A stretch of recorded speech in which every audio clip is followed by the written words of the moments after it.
کہ جب اللہ کے رسول صلی اللہ علیہ وسلم نے دین کو پھیلانا شروع کیا تو مکے والوں نے ان پہ کئی سارے ظلم ڈھائے اور صحابہ کرام پہ ظلم ڈھائے، تو ان کو مجبوراً ہجرت کرنا پڑ گیا مکہ سے مدینہ، ٹھیک ہے؟ تو اس وقت ہمارا ہجری کیلنڈر سٹارٹ ہوا ہے، کیلنڈر، ٹھیک ہے؟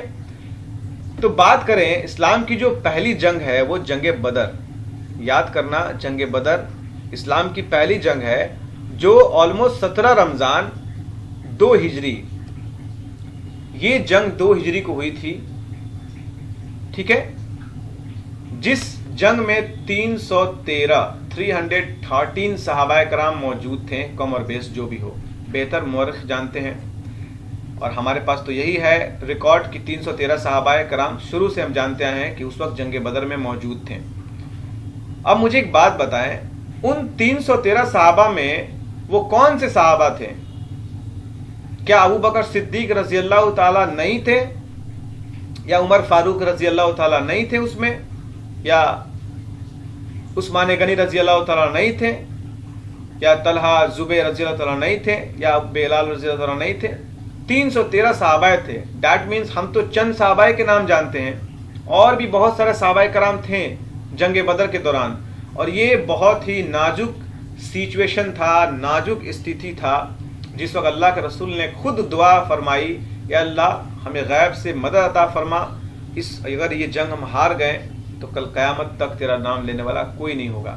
دیٹ مینس کہ اس وقت کافر مدینے کی طرف بڑھ رہے تھے، مطلب جنگ کرنے کے نیت سے بڑھ رہے تھے، اور باقاعدہ بدر کے کنویں کے پاس جنگ ہوا اور مسلمانوں کی جیت ہوئی تھی، اللہ کی غیب سے مدد آئی تھی، ٹھیک ہے؟ تو یہ جو مسئلہ ہے 2 ہجری کا ہے، یعنی کہ فتح مکہ سے پہلے، جنگ بدر فتح مکہ سے پہلے ہوا تھا، ٹھیک ہے؟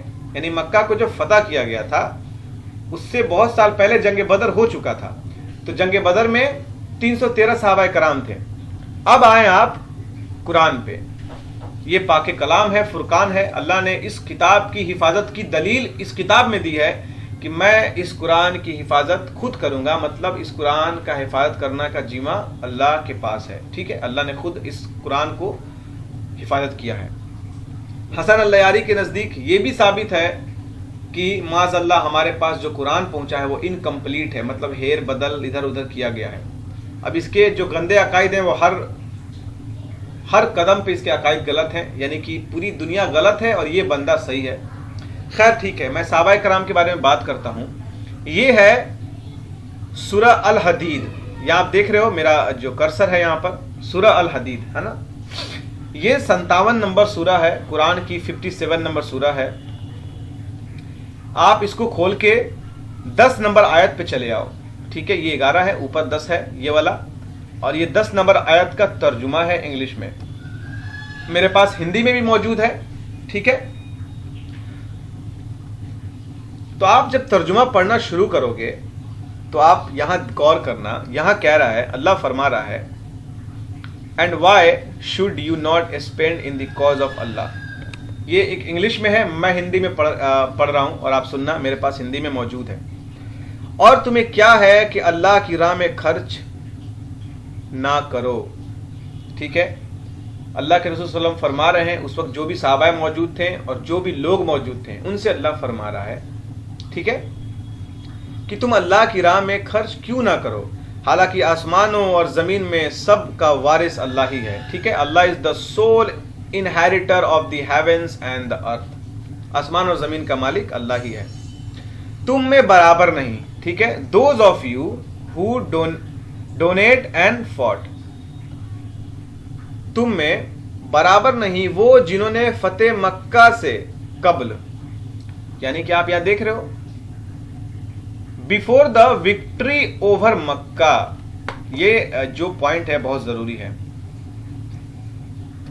یہ صحابہ کرام کا ایک گروپ ہے جس میں اللہ کے رسول صلی اللہ علیہ وسلم فرما رہے ہیں کہ تم میں برابر نہیں ہے، کون برابر نہیں ہے؟ جنہوں نے فتح مکہ کے وقت، یعنی جو فتح مکہ کے صحابہ تھے وہ الگ تھے، اور فتح مکہ سے جو پہلے کے صحابہ تھے وہ الگ تھے، مطلب مکہ فتح ہونے سے پہلے کے جو صحابہ ہیں ان کے بارے میں بات اللہ فرما رہا ہے کہ تم میں برابر نہیں وہ جنہوں نے فتح مکہ سے قبل، یعنی کہ پہلے، فتح مکہ سے پہلے خرچ اور جہاد کیا.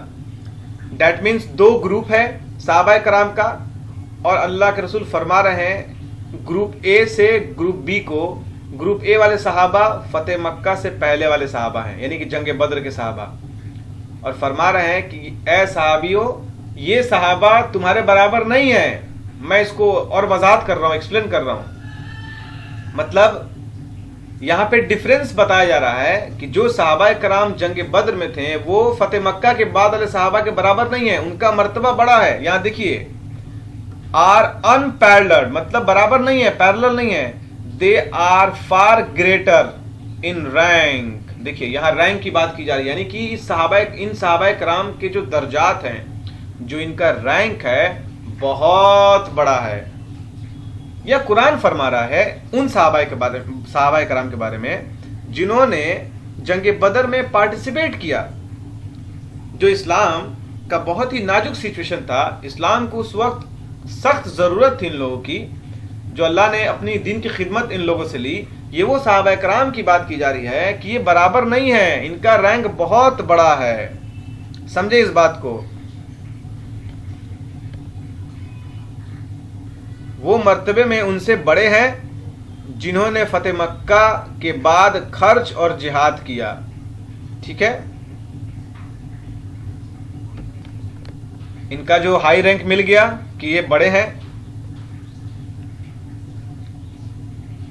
اللہ جنت کا وعدہ فرما چکا اور اللہ کو تمہارے کاموں کی خبر ہے. الحمدللہ اللہ ہیز پرومسڈ. یہاں دیکھیے بھائی آپ, اللہ ہیز پرومسڈ ایچ پرتیک سے اینڈ فائن ریوارڈ. جب اللہ نے آلریڈی وعدہ فرما چکا ہے ریوارڈ کے لیے, جنت کا وعدہ کر چکا ہے ان سے, تو اس میں اب دنیا کس چیز پہ لڑ رہی ہے سمجھ میں نہیں آ رہا ہے. جب صحابہ کرام آلریڈی اللہ نے کہا کہ میں ان سے راضی ہوں, میں ان سے راضی ہو گیا, اور ایک طرف شیعہ کہہ رہے ہیں کہ صحابہ کرام نے حق مار دیا. ارے بھائی جب حق مار دیا تو اللہ راضی کیسے ہوگا بھائی اس بندے سے اللہ راضی کیسے ہو سکتا ہے جو قرآن میں ہیر پھیر کر دے. اس بندے سے راضی کیسے ہو سکتا ہے جو مولا علی شیر خدا پہ حملہ کرے. اس بندے سے اللہ راضی کیسے ہو سکتا ہے جو بی بی فاطمہ رضی اللہ تعالیٰ عنہ کے گھر کو جلائے. اس بندے سے اللہ راضی کیسے ہو سکتا ہے جو سیدہ پاک کا حق مارے. کیا اللہ کو نہیں پتا تھا کہ نبی کریم صلی اللہ علیہ وسلم کے جانے کے بعد یہ سب معاملات ہوں گے, یا یہ سب سارے سچویشن ہوں گے؟ بے شک اللہ عالم الغیب ہے, اور اللہ کی عطا سے جناب محمد رسول اللہ صلی اللہ علیہ وسلم کو بھی یہ بات پتا تھا کہ میرے جانے کے بعد کس طرح سے فتنے وجود میں آئیں گے. تو یہ وہ منافق لوگ ہیں جنہوں نے اسلام کے دین میں جھوٹی دلیلیں پیش کر کر عوام کو گمراہ کیا ہے.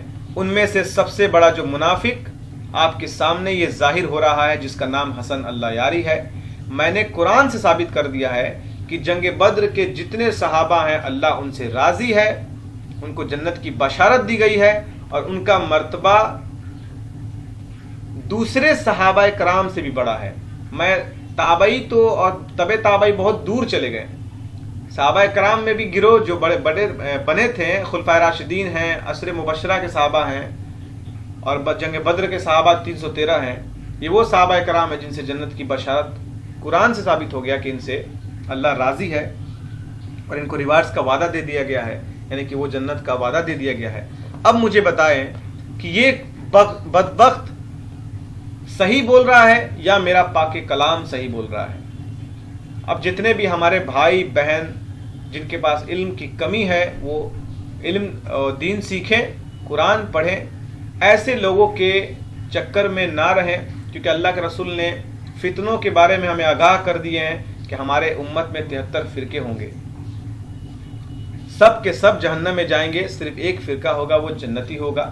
ٹھیک ہے, تو آپ اپنے پر احسان کریں, اور جتنے بھی ہمارے شیعہ بھائی ہیں جن کو ابھی بھی لگتا ہے کہ اگر وہ اپنی اصلاح چاہتے ہیں یا اپنی اصلاح کرنا چاہتے ہیں تو اس ویڈیو کو دیکھ کے سمجھیں. آپ یہ نہ سوچ لیں اللہ کے واسطے کہ معاذ اللہ سیدہ پاک کا حق کسی اور نے مارا یا ان کو نہیں ملا. نہیں, اللہ نے ان لوگوں سے راضی کا مینشن قرآن میں دے دیا اور اس سے بڑی کوئی دلیل ہو نہیں سکتی ہے۔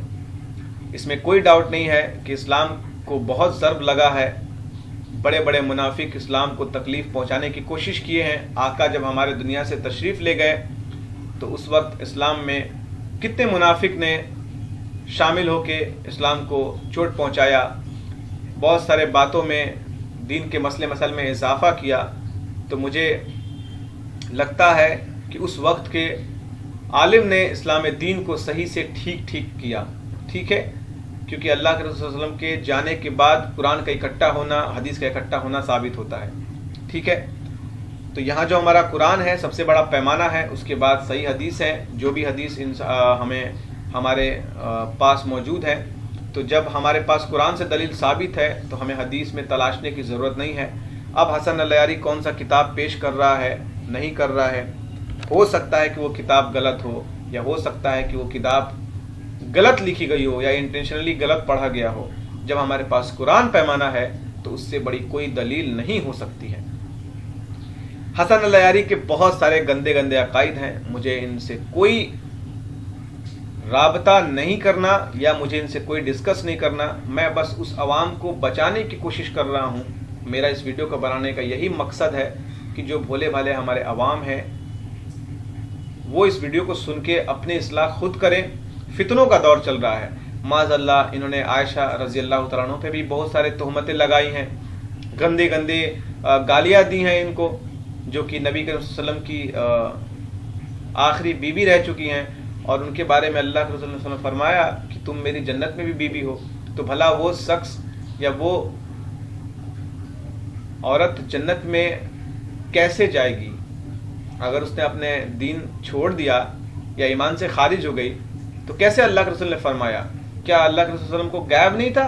بے شک اللہ نے بتایا تھا کہ یہ تو جنت میں بھی تمہاری بیوی ہے۔ دیٹ مینس ان کے سارے جو کام ہیں وہ ٹھیک ہیں، دینی معاملات میں ہیں۔ وہ تو بتانے والا کوئی اور ہے، جو منافق لوگ تھے اسلام میں شامل ہو کے اسلام دین کو، کسی کے کردار کو غلط پڑھ دیا تو کسی کی بات کو غلط پہنچا دیا، ٹھیک ہے۔ تو ان کے چکر میں ہمیں نہیں پڑنا ہے۔ اور جو بھی میرے شیعہ بھائی ہیں، اگر انہیں لگتا ہے کہ میری باتیں غلط ہیں تو آپ صحیح چیزوں کو پیش کرو، ٹھیک ہے، کیونکہ آپ قرآن بھی نہیں مانتے تو میرے پاس کوئی پیمانہ نہیں ہے، کیونکہ آپ قرآن کو مانو گے ہی نہیں۔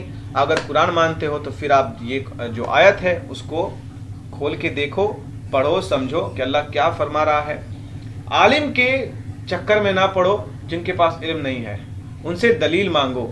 اپنے تقریر جو بھی تم سنتے ہو، عالم کی تقریر سنتے ہو، ان سے دلیل مانگو کہ آخر جو بات کہہ رہا ہے وہ کیا کہہ رہا ہے، اس کی دلیل کیا ہے۔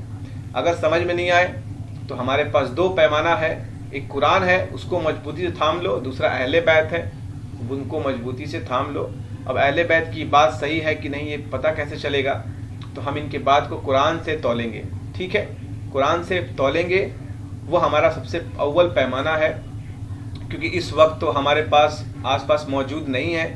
تو قرآن ہے جو سب سے آسان ہے، تو ان کو پڑھیں اور ایسے شخص سے دور رہیں، یہ میرا ہی مشورہ ہے۔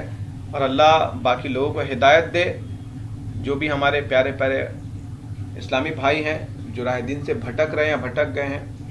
اگر حسن العیاری توبہ کرنا چاہے تو اس میں اس کی بھلائی ہے، سچے دل سے توبہ کر کے ایک صحیح عقیدہ اپنے اندر اختیار کرے۔ اگر نہیں کرنا ہے، تم نے نعوذ باللہ اگر اپنی جنت جہنم خریدنی چاہی ہے تو اب تمہاری قسمت میں جب اللہ نے لکھ دیا ہے تو پھر اب اس میں ہمارا کیا کرنا؟